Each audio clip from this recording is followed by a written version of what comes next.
Every entrepreneur believes that a government lawsuit will destroy their wealth. Every business titan fears the day the Supreme Court breaks their empire into pieces. The structure is designed to punish the aggressive and protect the weak. But what happens when the destruction of a company makes its owner twice as rich?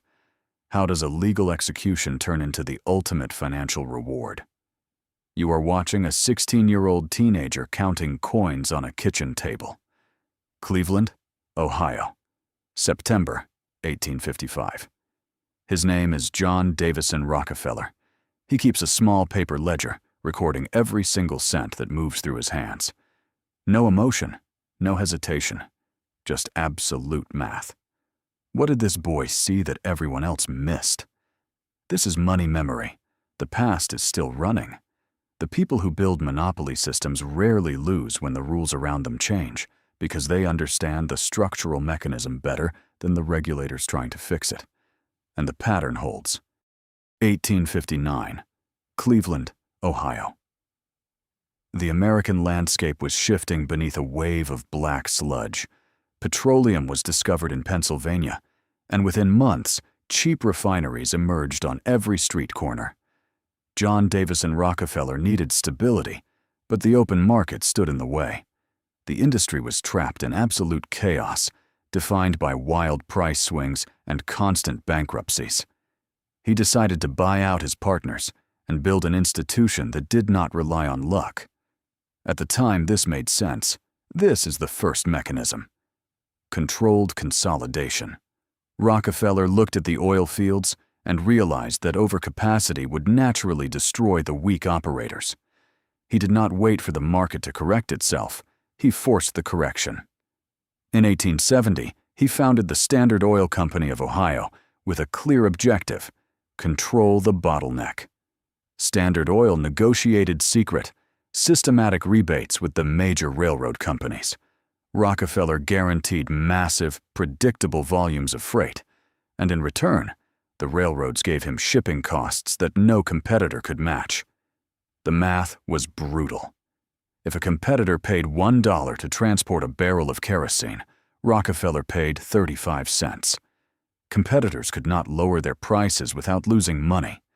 One by one, independent Cleveland refiners faced a choice: sell their operations to Standard Oil or face total bankruptcy. In a single 2-month period in 1872, 22 of 26 competing refineries surrendered. Standard Oil absorbed their infrastructure, eliminated the local overproduction, and stabilized the price structure under its own terms. But that was only the beginning. This is the second mechanism: vertical integration. Control over the railroads was highly effective, but it was still dependent on external infrastructure. To secure absolute dominance, Rockefeller expanded his system vertically. Standard Oil stopped buying barrels from third parties and bought its own timberlands to manufacture them internally. The company built its own pipelines, constructed its own specialized tank cars, and established its own massive network of regional warehouses.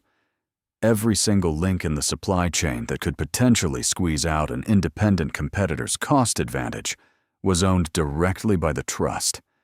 The process had become automatic. The economic incentives did the rest, driving the expansion across the entire American continent. By 1870, Standard Oil controlled roughly 10% of the American oil refining capacity. By 1880, that market share expanded exponentially to 90%. By 1904, the integrated corporation controlled 91% of all oil production and 85% of final product sales in the United States. 90% of every single barrel of kerosene burned in American lamps passed through a facility owned by Rockefeller. The system no longer required daily strategic decisions. Its sheer scale dictated the economic reality of the nation. Your heating, your lighting, your industrial production. Everything depended on a single centralized desk in New York. And if this sounds familiar, it should. The largest energy conglomerates on Earth operate on the exact same structural blueprint established by Rockefeller over 150 years ago. ExxonMobil and Chevron the undisputed titans of the modern energy market, are not independent creations. They are the direct corporate descendants of the original Standard Oil monopoly that was broken apart by federal decree in 1911. When Exxon and Mobil merged again in 1999, they did not create a new dynamic. They simply reunited two branches of the exact same historical tree. The names change, the structure doesn't. And once that dependency forms, it doesn't need force to sustain itself. It just needs inertia. When a monopoly controls 90% of an essential infrastructure, public exposure and political opposition become inevitable.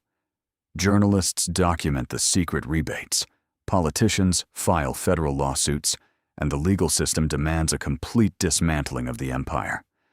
On May 15, 1911, the United States Supreme Court ruled unanimously that Standard Oil was an illegal monopoly and ordered it split into 34 separate companies. But the regulators did not understand the underlying mechanism. Rockefeller owned massive, proportional blocks of stock in every single one of those 34 independent spin-offs. When these smaller companies began trading freely on the public stock exchange, their combined market value turned out to be far higher than the value of the single giant trust had been. Within 12 months, the legal breakup doubled Rockefeller's personal fortune, revealing hidden capital and making him the world's first official billionaire. What changes slowly is still changing. The process does not pause for recognition. The people who build monopoly systems rarely lose when the rules around them change, because they understand the structural mechanism better than the regulators trying to fix it. And the pattern holds. Money memory. The steps remain the same.